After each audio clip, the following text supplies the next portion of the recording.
Hi everyone, I'm Mona Wang. I'm Sayesh Kapoor. I'm Claudia Jesłinska.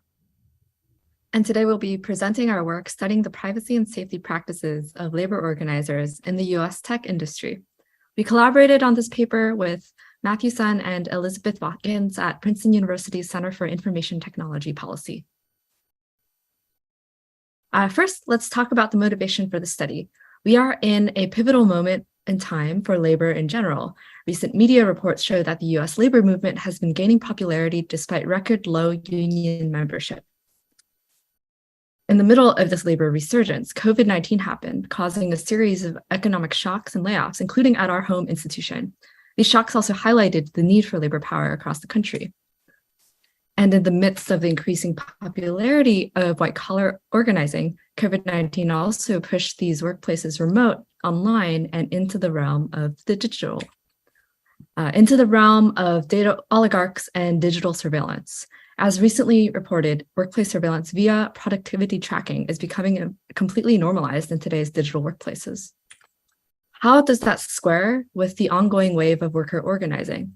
In particular, how are labor organizers modeling their own privacy and safety concerns in these new paradigms of work? There was very little academic work related to how employees or organizers might threat model at the workplace. When we looked online for digital safety advice targeted at labor organizers, we also found the space somewhat lacking. For instance, the most common pieces of advice we found were, first, don't use company devices for organizing. But what about workers who only own company devices? We felt this concern was not sufficiently addressed by existing advice. Second, workers were just generally told to use Signal. And the remaining advice for workers to counter workplace surveillance tended to specifically address how to whistleblow without getting caught, like in the Tech Worker Handbook. This is very useful advice, but it is not necessarily relevant to someone who is trying to organize a collective at their workplace. We thought use Signal, stay off company devices all seemed insufficient when it comes to the complex nature of labor organizing at a remote workplace. After all, we are shifting the strongly face-to-face traditions of labor and community organizing to a completely remote and digital world. Additionally, much of this advice predated COVID and the era of remote work. All of this motivated our study. Our core research question is, how do labor organizers model and respond to threats to their safety? We considered both risks to collective safety, that is, the success of the movement, as well as risks to individual safety and privacy, such as getting disciplined or fired for organizing activity. Our research questions follow the information security tradition of risk assessment, where we asked participants about the collective and individual needs. Then we discussed the risks to both collective goals and individual safety. And in doing that, we considered the perceived as well as the realized risks. Finally, we discussed the trade-offs they made to ensure their safety. Since a lot of organizing work had shifted online with the shift to remote work, we also asked about the impact this shift has had on their organizing efforts. Let's talk about the scope of our study, who we interviewed and why. We focused on tech workers for 3 reasons. First, our team is embedded in this community and is comprised of current and former tech workers and organizers.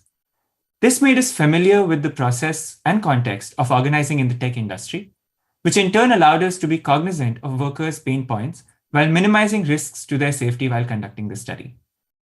Second, the tech worker movement has gained a lot of attention in recent years, and we wanted to investigate how these workers have organized their workplace in the last couple of years. Finally, tech workers are more likely to have shifted to remote work due to COVID, a phenomenon that we were also interested in studying. We interviewed organizers of collective action, that is, tech workers who have contacted or coordinated with their workers to conduct some form of action to change their workplace. One big caveat to our scope is that as technology becomes an increasingly broad and all-encompassing term, it is difficult to classify who is or isn't a tech worker. Our results could apply to many different types of remote workers because of the similarities of workplace organizing, yet they may not apply to all tech workers due to the diverse nature of tech workplaces. We interviewed 29 organizers at 16 different organizations, including tech workers at non-technology companies and non-technical workers at software technology companies. We also interviewed platform workers and contractors who work full-time hours. Let's dive into a sneak peek at our results. Here we'll highlight 4 trade-offs organizers shared with us. More can be found in the full paper. First, when it comes to avoiding company resources, most security advice tells workers to stay off company property when organizing. However, sometimes this simply isn't possible. For instance, if workers only have corporate devices. In addition, organizing a collective often means trying to make contact with as many workers as possible. And in a remote world, organizers may only be able to contact those people via work-owned chat platforms. One common way organizers threaded this needle was by keeping any outreach via work platforms short and vague, such as asking for a coffee chat or a one-on-one meeting, and then getting into details on a video call, which is less archivable or searchable by management, or off-work channels altogether. We were careful at first, but then we became less careful because we needed to reach people in some way, and cold DM via work chat might be the only way to reach this person. Second, there is also the question of usable versus secure tools for communication. While many organizers start out using tools that satisfy technical notions of privacy, such as Signal, once the collective grows to more than a few dozen people, Signal becomes unusable for collaboration or building institutional memory. Organizers often prefer more familiar communication tools, for example, using platforms they use at work, such as Slack, to minimize friction for newcomers and those unfamiliar with other tools.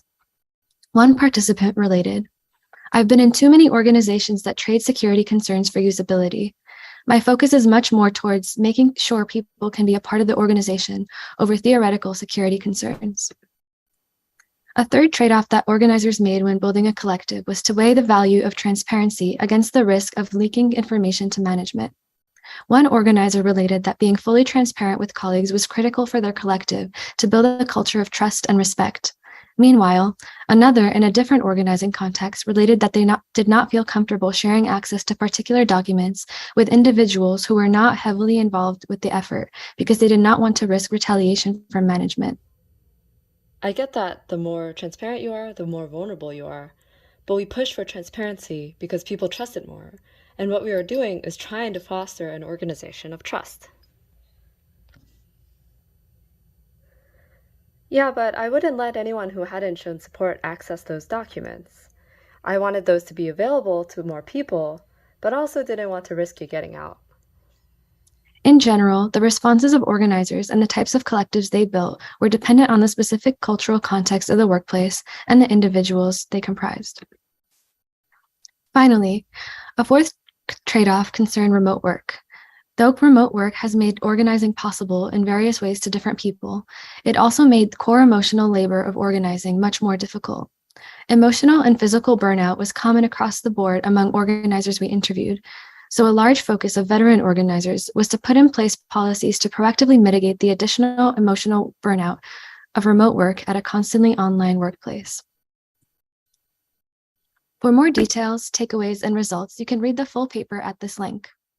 Feel free to reach out to any of us with questions. Thanks for your time.